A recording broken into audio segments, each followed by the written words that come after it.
بسم اللہ الرحمن الرحیم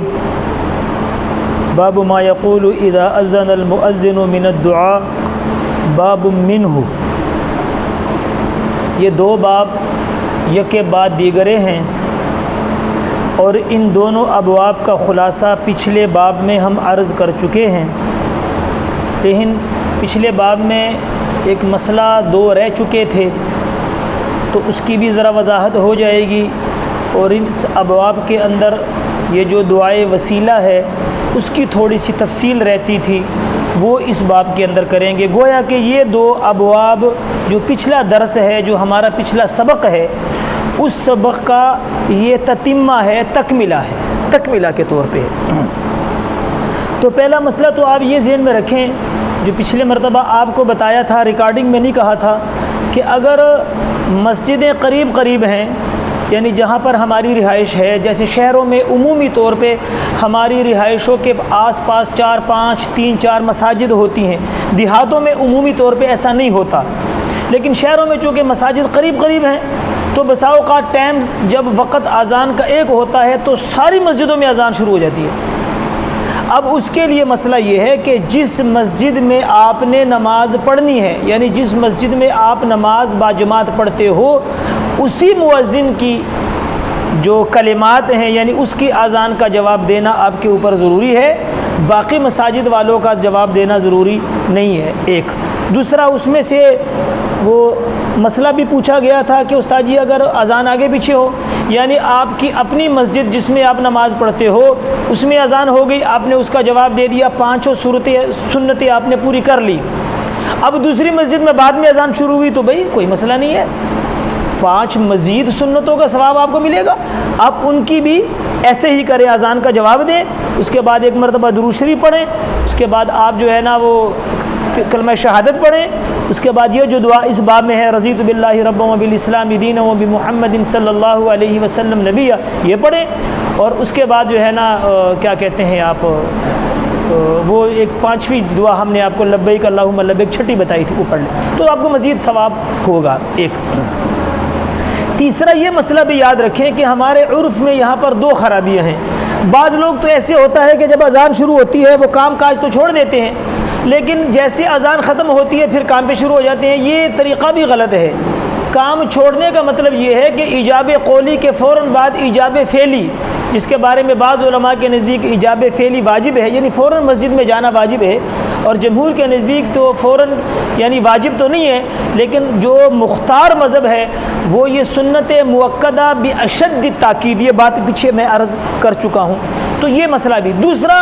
اکثر لوگ جو ہے ہمارے گھروں کے اندر یہ مسئلہ ہے کہ گھروں میں مسئلہ یہ ہے کہ عمومی طور پہ جو میں نے دیکھا ہے کہ عورتیں اذان کے دوران باتیں کرتی رہتی ہیں، تو اذان کے درمیان باتیں کرنا یہ مکروہ تحریمی لکھا ہے، بات نہیں کرنی چاہیے، اور یہ کچھ جملہ میں پیچھے درس میں عرض بھی کر چکا ہوں کہ 28 اسباب جس سے فقر،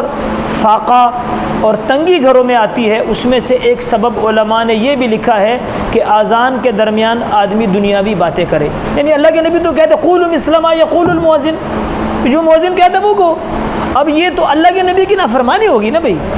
حضور علیہ السلام تو کہیں بھئی مؤذن کی اذان کا جواب دو اور ہم باتیں کریں، تو اللہ کے نبی کی کیا ہوا، یعنی نافرمانی ہو گئی۔ فقر اپنی جگہ، ہم نے ان چیزوں کو دیکھنا ہے کہ ہمارے ہاتھ سے، ہمارے جسم سے، ہمارے گھر کے کسی فرد سے حضور علیہ السلام کی کسی حکم کی نافرمانی نہ ہو، تو ایک اس بات کو بھی سوچا جائے۔ دوسرا، اس میں یہ 2 دعائیں جو ہیں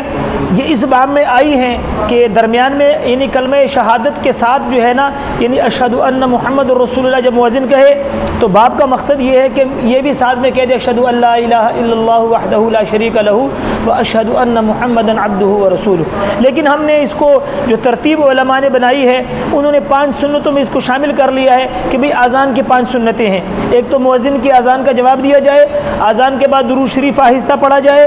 اور نمبر 3 کلمہ شہادت پڑھا جائے، نمبر 4 رضیت باللہ ربا وبالاسلام پڑھا جائے، اور نمبر 5 دعائے وسیلہ۔ تو باب کے اندر چونکہ دعائے وسیلہ کا ذکر ہے، اب اس دعائے وسیلہ کے 2 فائدے ہیں، دعائے وسیلہ کے 2 فائدے ہیں۔ پہلا فائدہ تو یہ ہے کہ اللہ کے نبی نے فرمایا جو یہ دعا پڑھے گا اذان کے بعد تو اس کی شفاعت میرے اوپر واجب ہے۔ سب سے بڑا فائدہ تو یہ ہے کہ جو آدمی دعا کا اہتمام کرے گا تو حضور علیہ السلام اس کی شفاعت، کیوں کہ اس میں ہم حضور کے لیے دعا کرتے ہیں، اللہم رب هذه الدعوة التامة والصلاة القائمة آت محمدا الوسیلة والفضیلة وابعثه مقاما محمودا الذی وعدتہ، یہ دعا یہاں تک ہے۔ لیکن اس کی میں ابھی وضاحت کرتا ہوں۔ تو دعائے وسیلہ کا ایک فائدہ تو یہ ہے کہ حضور ہمارے لیے شفاعت کریں گے۔ دوسرا حضور نے فرمایا الدعاء مخ العبادہ، کہ دعا عبادت کا مغز ہے، دعا عبادت کا مغز ہے، دعا کرنی چاہیے، دعا کرنی چاہیے۔ تو اب تیسرا اور چوتھا مسئلہ یہ بھی یاد رکھیں کہ یہ جو دعائے وسیلہ ہے اس میں پہلے یہ یاد رکھیں کہ یہ جو وسیلہ ہے اس کا غالباً ذکر سورہ مائدہ کی آیت نمبر 34 میں بھی ہے، یا ایھا الذین آمنوا اتقوا اللہ وابتغوا الیہ الوسیلہ، ایسے ہی ہے، وتجاہدوا فی سبیلہ لعلکم، ایسی ہے نا سورۃ مائدہ آیت نمبر 34، یا ایھا الذین آمنوا اتقوا اللہ وابتغوا الیہ الوسیلہ وجاہدوا فی سبیلہ لعلکم تفلحون، آیت نمبر 34 سورہ مائدہ۔ تو اب اس میں بھی اللہ نے کہا کہ اللہ کی طرف وسیلہ تلاش کرو۔ اب یہ وسیلہ کیا ہے؟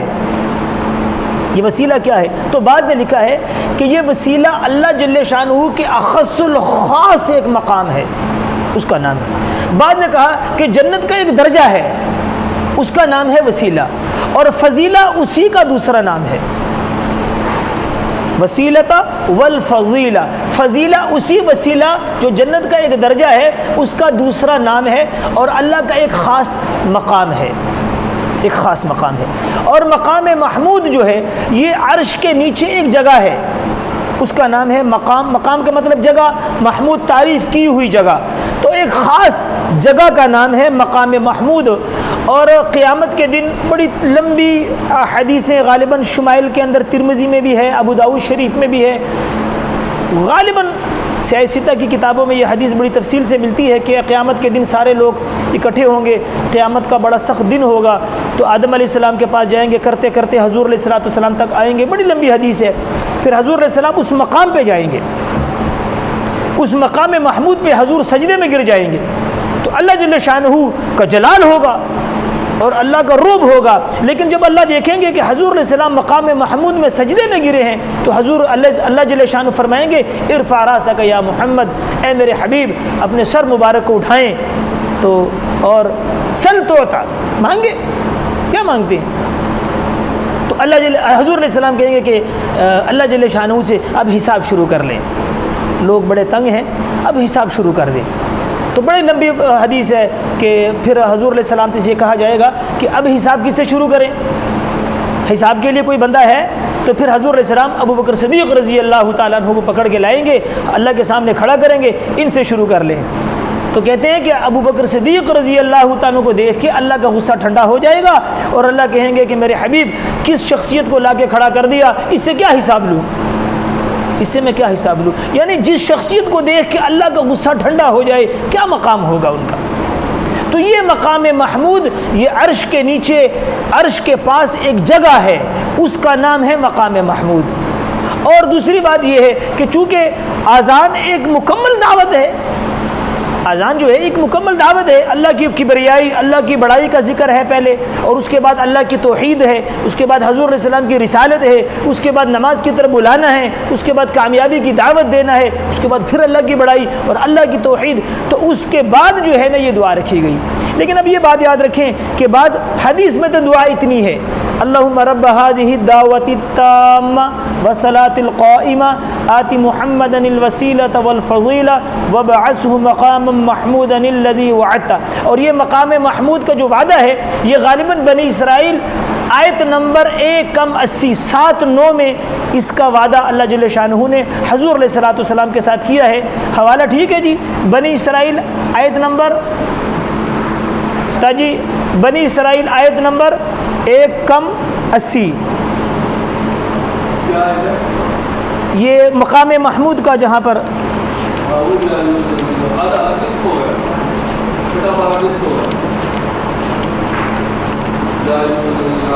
چھٹا بند سورہ بنی اسرائیل، اس کو ذرا بند کرو.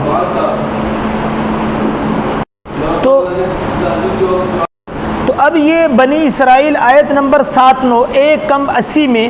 اسی کے ساتھ عسیٰ ان یبعثک ربک مقاما محمودا،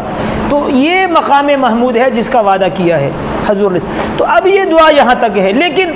اب بعض لوگ یہ دعا جو ہے نا وہ یوں پڑھتے ہیں کہ اللہم رب هذه الدعوة التامة والصلاة القائمة آت محمدا الوسیلة والفضیلة والدرجة الرفیعة وابعثه مقاما محمودا الذي وعدته وارزقنا شفاعته يوم القيامة انك لا تخلف الميعاد. یہ دعا یوں بھی کرتے ہیں، لیکن بعینہ ہی یہ الفاظ کسی حدیث میں نہیں ہیں. بعینہ ہی جو الفاظ ہم نے پہلے ذکر کیے وہ تو حدیث میں آ گئے ہیں، لیکن یہ الفاظ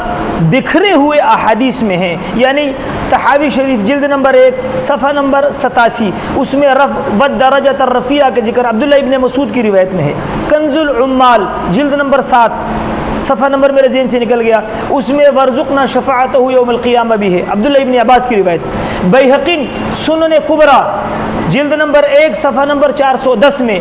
انک لا تخلف المیعاد کے الفاظ ہیں. یعنی احادیث کے اندر یہ الفاظ بکھرے ہوئے ہیں،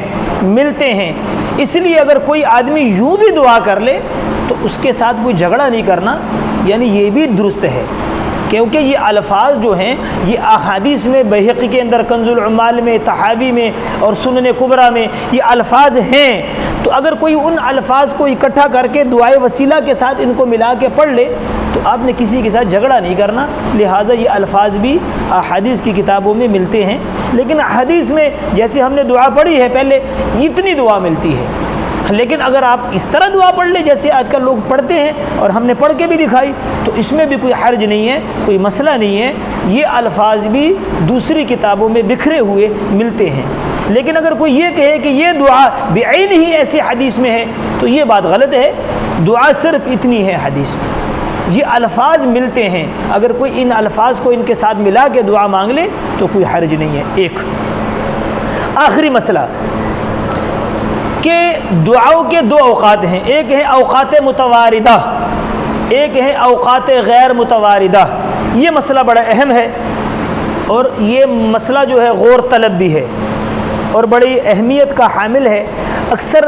امت میں اس بات پہ جھگڑا ہے، لوگ اس بات پہ جھگڑا بھی کرتے ہیں کہ جی آپ نے یہاں پر ہاتھ کیوں اٹھائے، یہاں پر کیوں ہاتھ نہیں اٹھاتے. تو یہ مسئلہ بڑا اہم ہے کہ ایک ہے اوقات متواردہ. اوقات متواردہ کسے کہتے ہیں؟ یعنی جو دعا کسی وقت کے ساتھ خاص ہے ان میں ہاتھ اٹھانا مسنون نہیں ہے. مثال کے طور پہ یہ دعا اذان کے لیے، اب ہاتھ نہیں اٹھانے. اچھا اسی طرح کھانے کی دعا ہے، اوقات متواردہ ہے، کھانے کے ساتھ خاص ہے. بسم اللہ و برکت اللہ، درمیان میں بسم اللہ اولہ آخرہ، آخر میں جو ہے الحمدللہ الذی هو اشبانا و اروانا و انعم علینا و افضل. لیکن ہمارے کئی لوگ ہاتھ اٹھاتے ہیں، کھانے کے بعد ہاتھ اٹھا کے دعا مانگتے ہیں. یہ اوقات متواردہ کے لیے ہاتھ نہیں ہے. اسی طرح بیت الخلاء میں آپ جاتے ہو، بیت الخلاء سے باہر آتے ہو، مسجد میں آپ جاتے ہو، مسجد سے آپ باہر آتے ہو، رات کو آپ سوتے ہو، صبح آپ اٹھتے ہو. یہ جتنی بھی اوقات متواردہ کے ساتھ دعائیں ہیں جو اپنے اوقات کے ساتھ خاص ہیں ان میں ہاتھ اٹھانا مسنون نہیں ہے. لیکن اگر کسی آدمی نے مثال کے طور پہ نماز کے بعد دعا مانگنی ہے، یہ جو دعائیں ہیں جو ہم نے درود شریف ہے، دعائے وسیلہ ہے، دوسرا کلمہ ہے رب یہ رضیت باللہ یہ ہے، اور اس کے ساتھ آدمی نے اور بھی دعا مانگنی ہے. جیسے اگلا باب آ رہا ہے لا يرد دعاء بین الاذان والاقامہ ان الدعاء لا يرد بین الاذان والاقامہ. آگے باب آ رہا ہے کہ اذان اور اقامت کے درمیان دعا کو رد نہیں کیا جاتا. اب آدمی نے دعا مانگنی ہے تو کہتے پھر اس کے لیے ہاتھ اٹھانا جائز ہے. لیکن اگر آپ نے صرف یہی دعائیں مانگنی ہیں جو ان اوقات کے ساتھ خاص ہیں تو ان کے لیے ہاتھ اٹھانا مسنون نہیں ہے. اور جو دعائیں اوقات متواردہ کے ساتھ خاص نہیں ہیں اس کے لیے ہاتھ اٹھانا مسنون ہے. اور اس کی صحیح تفصیل اگر آپ نے پڑھنی ہے تو وہ آگے کتاب الصلاۃ میں ہم آپ کو انشاءاللہ پڑھائیں گے تو وہاں پر آئے گا. اور اس پہ باقاعدہ آپ کے تحفۃ العلمی کے مصنف مولانا سعید صاحب رحمۃ اللہ علیہ پالنپوری رحمۃ اللہ علیہ نے اس پہ باقاعدہ رسالہ لکھا ہے، استحبات الدعوات فی دبر الصلوات، وہ امداد الفتاوی کی جلد نمبر 1 کے آخر میں لکھا ہوا ہے، عربی کے اندر ہے، تو انشاءاللہ وہاں پر اس پہ بحث کریں گے۔